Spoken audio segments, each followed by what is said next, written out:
Hello everybody and welcome to the fundamentals of Starcraft. Now this will be technically episode 1. I did launch a pilot on a slightly different idea, got some solid feedback, and now this is what the feedback has created. So yeah, the idea of the show is to help you understand why what you're doing in Starcraft is either good or bad, and it's to help higher and lower players decision making to basically improve their play on a level they're not probably aware of. Like, for example, you know, people would look at a replay and go, oh, that was good.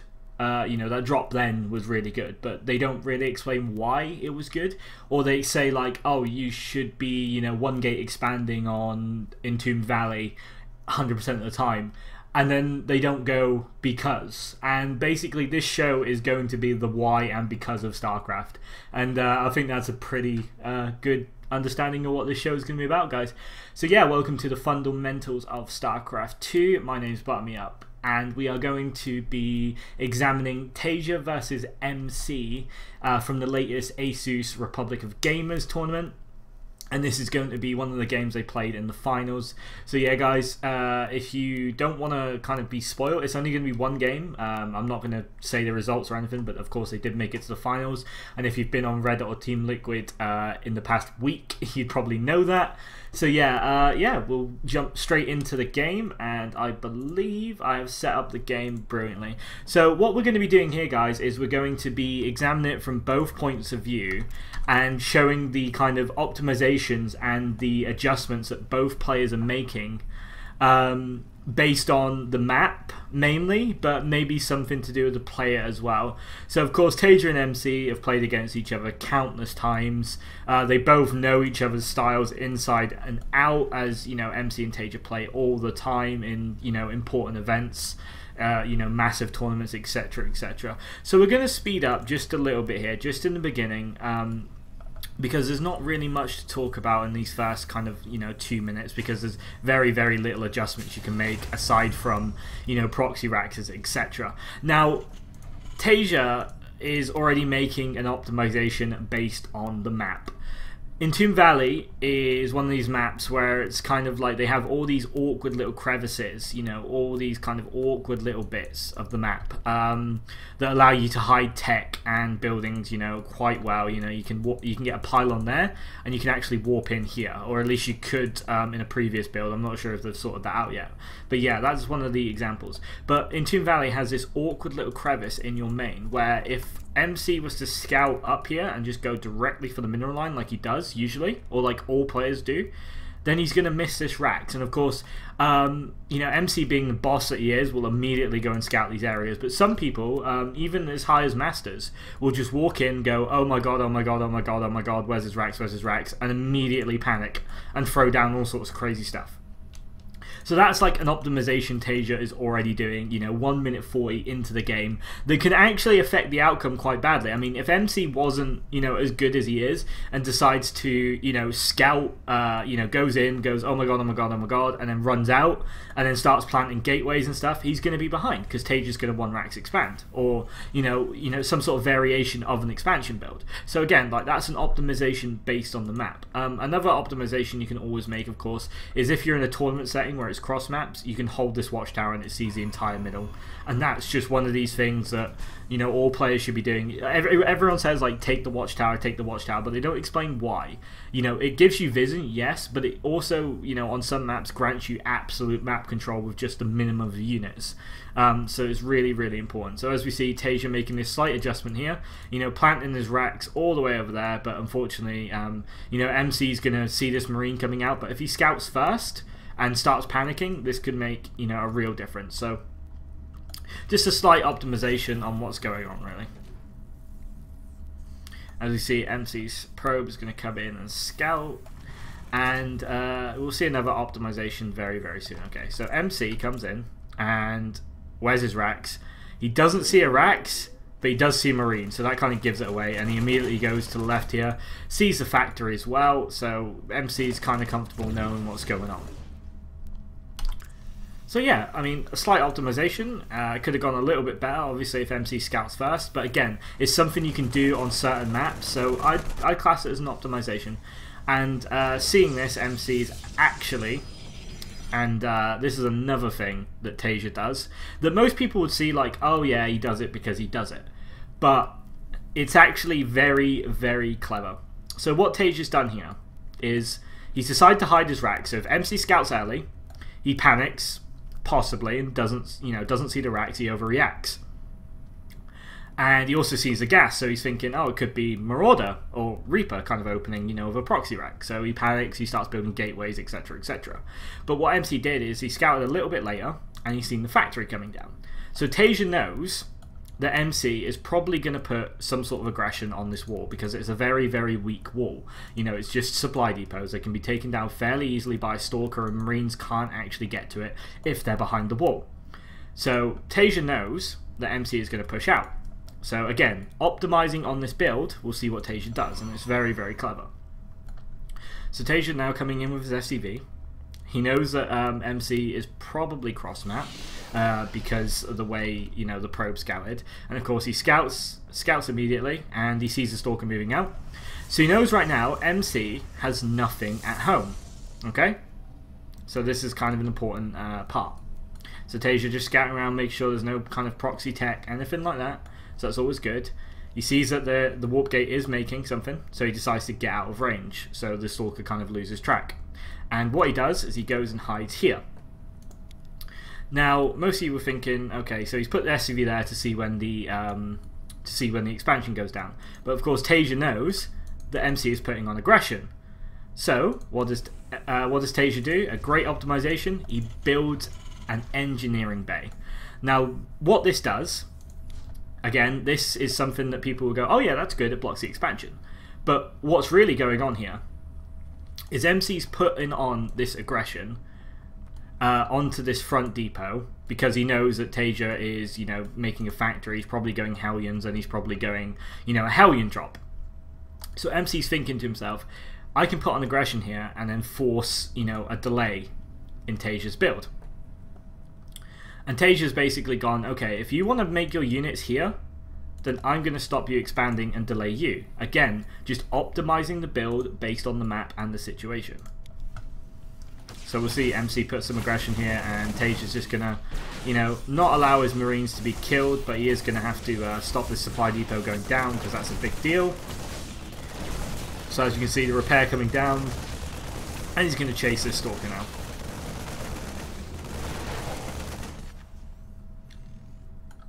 And of course, then MC's gone to put his expansion down. He's banked up the minerals, and of course he can't. Unfortunately, Tasia did let this finish. That's a bit of a sad point, but it's still going.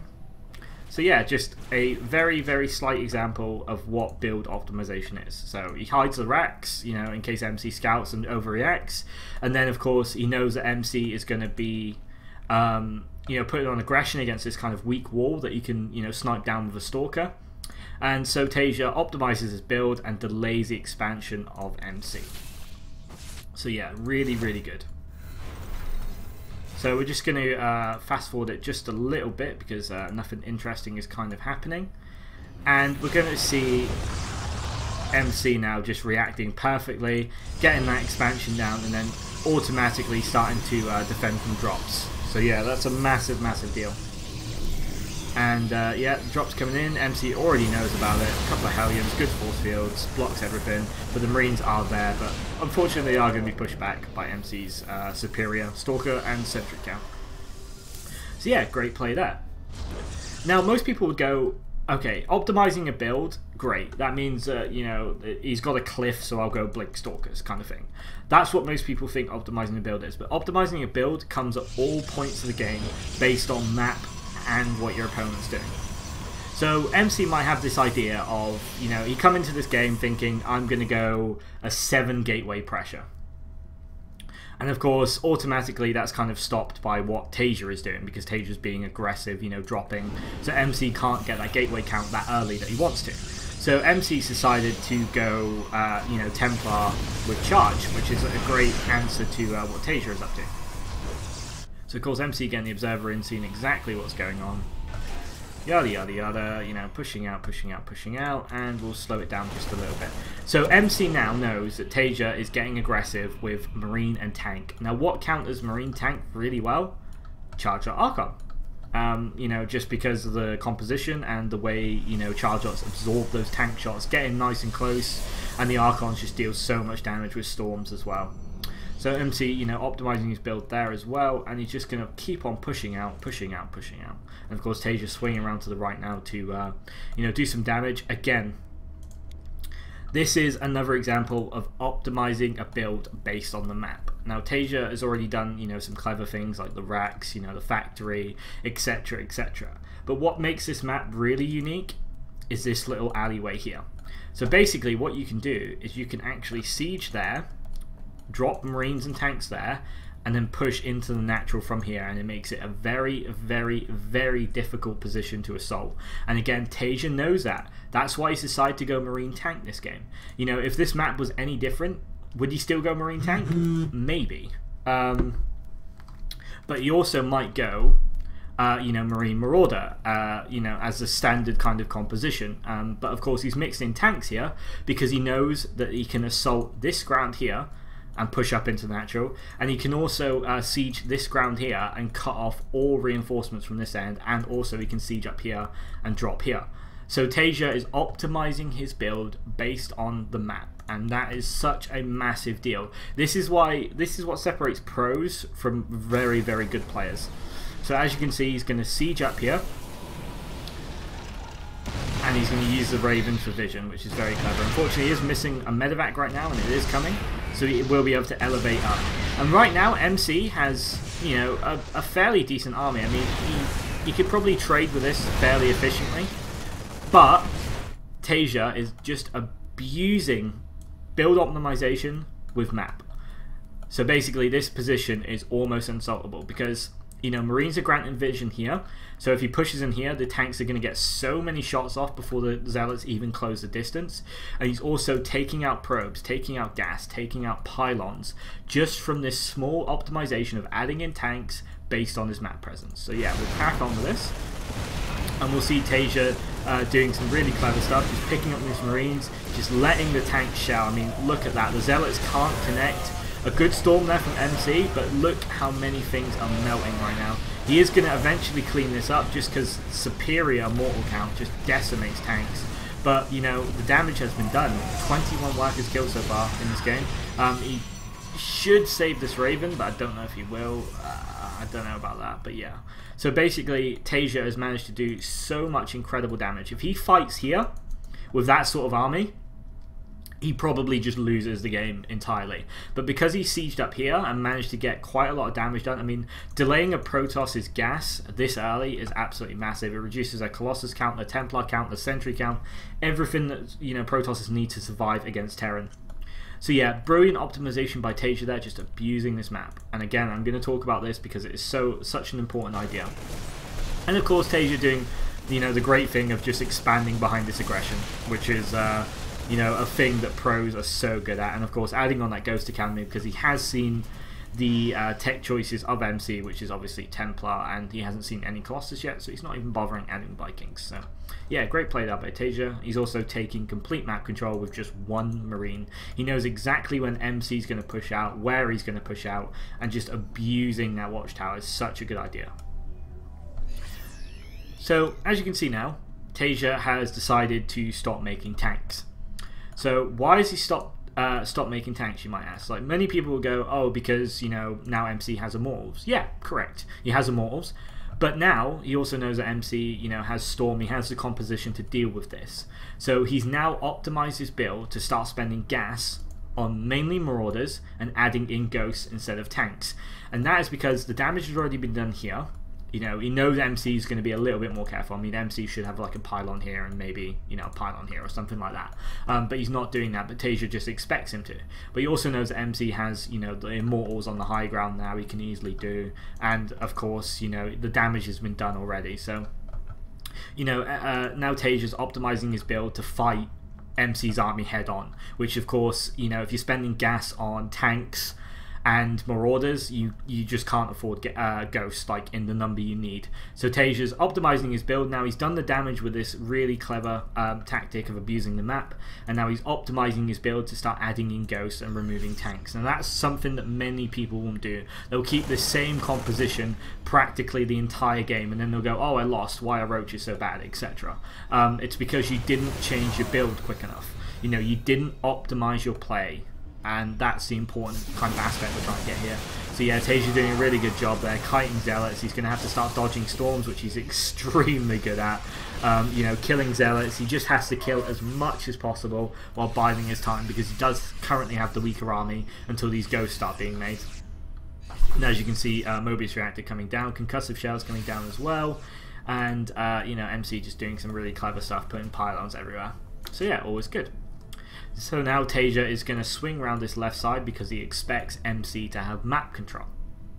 Now, again, this is a movement-based thing, but again, it's one of these fundamentals people seem to lack. For example, you know, you've just been pushed off the middle, especially on a map like Entomb. This is really important. You've just been pushed off the middle, and you expect your opponent to have map control. So what you do is you just swing around the edge and not let him know you're coming. And this is something a lot of people don't do. For example, what people will do is just go straight through the middle again. Just go straight through the middle, take that watchtower, and then push on. But of course, then MC can prepare, and he knows you're coming. So what Tasia's decided to do is just swing around to this left side, and you know, make sure that MC has no clue he's coming. And again, this is an optimization. You know, he's decided that MC is probably going to have map control. He now discovers that he doesn't, but it doesn't matter because his movement is just so solid. MC just expecting it, having his units parked at the third, so really, really good sense there from MC. Again, slight optimizations. And of course Tasia now taking a fourth because he has map control. And that's as simple as it gets. 6 Ghosts on the way as well. Good upgrades from Tasia. I think MC's armor upgrades slightly ahead, so the Zealots are going to be really tanky. But again, Tasia just optimizing his build now, making Ghosts instead of tanks, adding Planetary at the 4th to make it a little bit harder, and now he's just going to start dropping. And again, just brilliant, brilliant play by Tasia. Now, what has MC done to, you know, kind of combat this? Well, first of all, he's seen tanks, so he started adding Immortals. Okay, so that's pretty straightforward. You see the Terran going tanks, you add Immortals, because obviously Immortals don't take a lot of splash damage. They can tank very, very well against siege shots, and of course they just do so much damage to armored units. So much damage. So they just decimate tanks immediately. And of course, once he sees that the tanks have stopped and the Marauders are in, he stops you know, he stops Immortal production, because Immortals are great against Marauders, but they're weak against Marines and Ghosts. They just do not do anything against Marines and Ghosts. So he stopped adding in Immortals, and he should start Colossus production very, very soon. We should see the Robo Bay down already, to be honest. But maybe just, you know, spending all his gas on those upgrades, which is really, really good, of course. Now, another build optimization that people kind of miss out is upgrades. Now, upgrades are something that you should always get in any game, no matter what. But optimizing where you spend your gas for the upgrades is what makes a player really, really good. Now, as you can see, MC has actually got, you know, +3 ground armor on the way, but only +1 weapons. Now, why is this? Well, he's decided to go Charge Lot Archon. So these Zealots with, you know, the +3 armor just tank so much damage. They just literally run into a Terran army and just start slicing it apart, while, you know, your Storms go down, your Archons do splash, your Colossus do splash. So this is why MC has decided to go for the armor upgrades before the weapon, because, you know, Zealots aren't there to do damage really. The Storms, the Colossus are there to do damage. The Zealots are there to stop the Colossus and the you know, the High Templar dying, and that's pretty much all they're used for. And this is why MC's optimized his build to go for this armor upgrade rather than the attack. The attack comes after. And of course, once he starts adding Archons in, he should probably start getting those shields upgrades as well, because they really, really help Archons. And another thing MC knows about this map is, you know, the distance here. Like, there's so much dead space there. There's so much dead space there, and drops are really, really dangerous. So how is MC decided to deal with this? Well, he's got his army here. So if Tasia decides to drop here it's going to be bad, you know, because his army will just engage. If Tasia, you know, swings right round here, MC will see it, of course, but then he can just warp in, which is always good. But if Tasia decides to come along this route, which is more than probable based on, you know, where Tasia is spawned, MC is just going to feed back and warp in, and of course he's got the Zealot there to tank a little bit, and he's got just so many High Templars there, just defending every inch of his base from any sort of drops, because he knows that's what Tasia will do based on the map. So MC altering his build there, just so Tasia cannot drop, and of course, you know, MC trying to warp in some Zealots here, but Tasia spots it immediately, and now he's moving across the map. But of course, Tasia holding the entire map vision. Literally, MC will have to take every long route possible to get to Tasia without being spotted, and the entire map control is being held by one lone SCV. So now Tasia knows exactly where MC is, he can bring his army in, you know, he knows MC's out of position, so he's dropping, but of course MC just having 6 cents, but oh, unfortunately moving his High Templar out, you know, immediately moving him back, feedback Storm, great, and he's probably going to do another warp in just here soon to finish up. Yeah, there's the Zealots coming in, pulling his whole army back now, and more High Templar just rolling in, turning into Archons. So yeah, great defense there by MC, and that is because of a build optimization where he decides that, you know, Tasia's one main goal right now is probably to drop me and stop me getting this 4th base. So MC's decided to just leave High Templars everywhere. And as you can see, he's spotted this attack coming out, so he moves in. And again, the Zealot's just tanking, but unfortunately, you know, MC's control just a little bit off. And, you know, loses a lot of Zealots for nothing. Great snipes there by Tasia moving in. And again, how did we arrive at this composition? Don't forget, we started off with Marine Tank and a Raven. And now we've gone into Marine Marauder Medevac Ghost. Now, why was that? Well, the opening decision to go tanks was so he could abuse this cliff. He could abuse the map that he's on. Now, you know, on a map like, for example, Antigua, you know, this would not be a great build because the way the ground works, it's very, very hard to siege on Antigua against the Protoss, because usually you have pylons everywhere and you can just warp in on the edges and just completely decimate that attack. But on Entombed, it's a great, great build, because you can siege a tank there, you can siege a tank here, siege a tank here, you know, and then just elevate, and it's very, very good. So basically, your starting build when you come into this was, I'm going to confuse MC with this Rax placement. I'm also going to try and do damage with a drop, but of course MC spotted that, and he's also going to block if MC decides to get aggressive. So that was Tasia's plan. And then of course he's going, okay, well this map is Entombed, it's great for Marine Tank, because I can abuse these cliffs. So that's the optimization Tasia made. Now most players would come into this thinking, right, I'm going to 1 Rax fast expand, I'm going to get 6 Rax, and then I'm going to attack him and see what he's got. Tasia, on the other hand, forces MC's hand. He makes him make Immortals, he makes him make, you know, certain adjustments to his build. And of course, as soon as he spots this High Templar composition, he automatically stops making tanks and starts making Ghosts Marauders.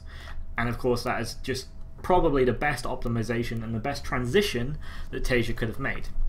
Now on the flip side, you know, MC has been forced to make Immortals to deal with the tanks. And of course, as soon as he stops seeing tanks being made, he just switches. He stops making Immortals immediately. He just starts spending all his gas on High Templar, you know, getting those Archons, getting those upgrades. Those +3 armor upgrades are just so, so useful. And that's the kind of, you know, optimization MC made. Now, of course, MC could have, you know, done this further, where he starts, you know, using warp prisms like he has done, but this could have been a lot earlier, because obviously this 4th base is far away from the main. You know, he's warping in nicely here as well, you know, getting some damage done. And again, there's just a brilliant optimization on this map, because there's so much dead space between all of these bases that, you know, drops and, you know, that kind of harassment just works. And this is what MC is up to. He's doing such a good job at just abusing this map. But of course, we are going to see the direct engagement here. And right now, I'd give the upper hand to Tasia, but some good storms can make all the difference. A great storm there, again, using this high ground to allow him to, you know, get these storms down without much interference. But there's just so much stuff from Tasia. Some great EMPs there, you know, no storms being landed, a couple more coming in now. And, you know, great EMPs, again, picking off all these High Templars. And there's not much MC can do right now. So yeah, he's warping in again. And Taja's just pushing through, and this is exactly what he should be doing. Now, many people would say, why would you attack here when you can attack here? Or why would you attack here when you can attack here? Well, number one reason, of course, is if you attack here, you can do damage, you can threaten the third, and you can force him into this little choke here. If you come up this ramp and he's got a concave on you, you probably lose the fight. Well, it definitely doesn't, you know, help you anyway. So if Taja pushes up here, and then MC's army's here, it's going to be bad. But if Taja pushes up here, and MC's army's here or here, and of course he knows it is because it retreated up this ramp, then he threatens this third base. You know, MC needs this third alive, it's very important, but then he also gets a better concave on these units, and you see this a lot in play, but you don't kind of appreciate why they're attacking where. And again, small optimizations, but these zealots with +3 armor just rip through it. Everything. Ghost still doing a great job, and Taja just picks up and moves. Now, I know a lot of you say, well, he saves his units, but yeah, but another great thing to think about is there's so much dead space. You know, MC doesn't have any sort of flying units, he doesn't have Phoenix or anything like that, so if Taja decides that I can commit to this, you know, another great reason to attack up here is if I'm in trouble, I pull back, pick up, fly over here, MC can't hurt me. You know, there is no way MC can get to him. So again, another great reason to attack up here. And of course Taja just being Taja and, you know, running away, keeping majority of his units alive, but deciding that, oh, reinforcements are here, I'm going to continue attack. And again, threatening this fourth base, and MC just cannot defend it. So, you know, Taja gets a free base, and right now Taja should probably be expanding behind this, and as you can see on the production tab, there are 2 more command centers on the way. So Taja just being so good. And yeah, basically what we're going to see here is MC, you know, try to push out. He hasn't got a fourth. Taja's had a fourth for so long now. Taja's got the exact composition to deal with MC's army. And, you know, without the addition of Colossus in, which, you know, you should have added in earlier. You should have took that earlier fourth base, but Taja's just everywhere. He just can't deal with it right now. So we are going to see, you know, Taja scanning really well. And yeah, he's just going to draw MC's army out of position. Again, another abusive thing about this map is you can, you know, send a small group up here like that to threaten the third, which draws MC's army into this narrow choke here. And then of course your main army just runs up, sandwiches, and you've got a concave. So we're probably going to see Taja do that. I can't quite remember this fight, but MC just too good, not falling for that, but amazing EMPs on those Archons there. And again, look what happens here. You know, Taja knows that MC's army's here, so he just pushes up everything here after weakening it with these ghosts. And look where the ghosts are positioned as well. They're going to be able to EMP literally everything in this narrow corridor. Taja just abusing the map right now. This is just pure abuse of the map. And MC knows that he can't go down that corridor or he just loses everything. So MC's got to lose his third just by some brilliant positioning. But of course, catching all these ghosts, great EMPs, but the army is just so close that MC cannot deal with it. And we're going to see a tap out very soon. Oh, there we go. So what did we learn from this? Because that's the important bit. Now, I know I babble quite a lot, and then I'll repeat myself quite a lot, but there is just some key things here that just distinguish Taja being just one of the best Terrans at the moment, and just playing against, you know, literally the second best Protoss in the world right now based on GSL ranking. So what kind of, you know, why did he win this? Why did he, you know, why was he so good? And why did MC, you know, crumble because of it? Well, first of all, the racks is the first thing Taja does. So this could cause MC to overreact. You know, it could cause him to panic, and that's great because straight away, you know, just by placing a building over here, you confuse your opponent. And some opponents just won't understand why this is here. You know, some of them won't even see it. They'll panic, and straight away you've got an advantage. You know? And of course then, what does Taja do? Well, one, MC's being aggressive because he knows, you know, the factor is coming down, so Taja won't have those kind of Marines or Marauders, and he can just punish this wall with Stalkers. What does Taja do? He swings in, he places an engineering bay and stops MC's expansion for quite a long time. So again, an optimization there from Taja. Another optimization Taja makes is deciding to open siege tanks. Now, opening siege tanks on a map like this is very, very good. Again, you can abuse these grounds, you can abuse this, you know, you can abuse all these little aspects of the map to benefit you, and that is what build order optimization is. It's understanding the map, understanding your race, understanding the advantage those two things give you, and Tasia just abusing it so much. Now, of course, MC doing some great adjustments of his own.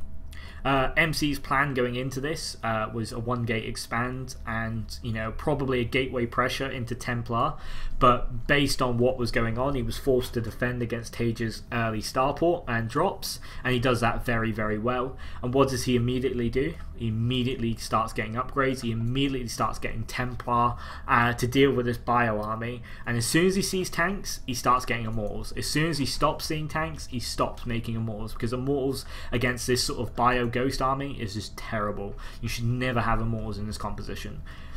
So yeah, basically MC doing some great adjustments based on what he's seeing. And based on the map itself, well, MC decides to get a Warp Prism. Now, most people say, well, Protosses decide to get Warp Prisms anyway. And yeah, that's fairly true, but on some maps, Warp Prisms just work way better than others. And why does it work way better on this map? Well, for a start, you could drop here if he's not got a planetary, you know, it's a bit awkward there. But then you can just, you know, abuse this dead space here, warp in immediately here, you know, or drop 4 Zealots, carry on here, and warp in straight into the main and cause Tasia some more headaches. And that is exactly what MC was planning on doing. And yeah, just abusing this dead space in the map, abusing the fact that Tasia's you know, bases are just so close together on this sort of map architecture. So yeah, it's a great optimization by MC as well. But overall, Tasia just playing a little bit better, I would say, and just, you know, transitioning so well from that Marine tank into the Ghost Marauder medevac kind of composition. So yeah, I believe that's all I have to say on this matter. I'm not sure how long this episode's gone, but if you did enjoy it, then please let me know in the YouTube comments, let me know in the Reddit comments. I think I'm posting on Reddit anyway, and possibly teamliquid.net as well. Look out for all the other episodes. My name has been Colin ButterMeUp Partridge. You can catch me live on Fast Expand on a Wednesday evening at 8 PM BST. You can look that up on Team Liquid as well if you enjoy that. I've also casted for Absolute Legends, which is a lot of fun as well. So yeah, guys, I'm a little bit of everywhere right now. I'm just trying to make a kind of web series, you know, based on the fundamentals of Starcraft. And you know, some people have been crying out for it. Some people are saying we want strategy and metagame talk. Well, this kind of covers that, because the metagame shifts and people start adjusting differently on maps. For example, when the 4-gate was nerfed, you know, people started using sentries to close off ramps, and you can only do that on small ramp maps, which were fairly rare previously to, you know, the changes. So again, the show's going to cover metagame shifts, it's going to cover optimization shifts, it might even cover, you know, such strange things as what if, you know, this is a build I'm not familiar with, like for example your PVT and the Terran decides to go mech, you know, you have no idea how to deal with it. You know, just optimizations based on fundamental knowledge of Starcraft 2, and it's to help any level of play, but especially, you know, those people that have got the mechanics down, they're working really hard on the mechanics, but just lack that little bit of decision making and optimization making that can really, really improve your game. So yeah, guys, thank you very much for tuning in, and hopefully I'll be able to get one of these episodes out every week. And yeah, see you next time. Thank you very much.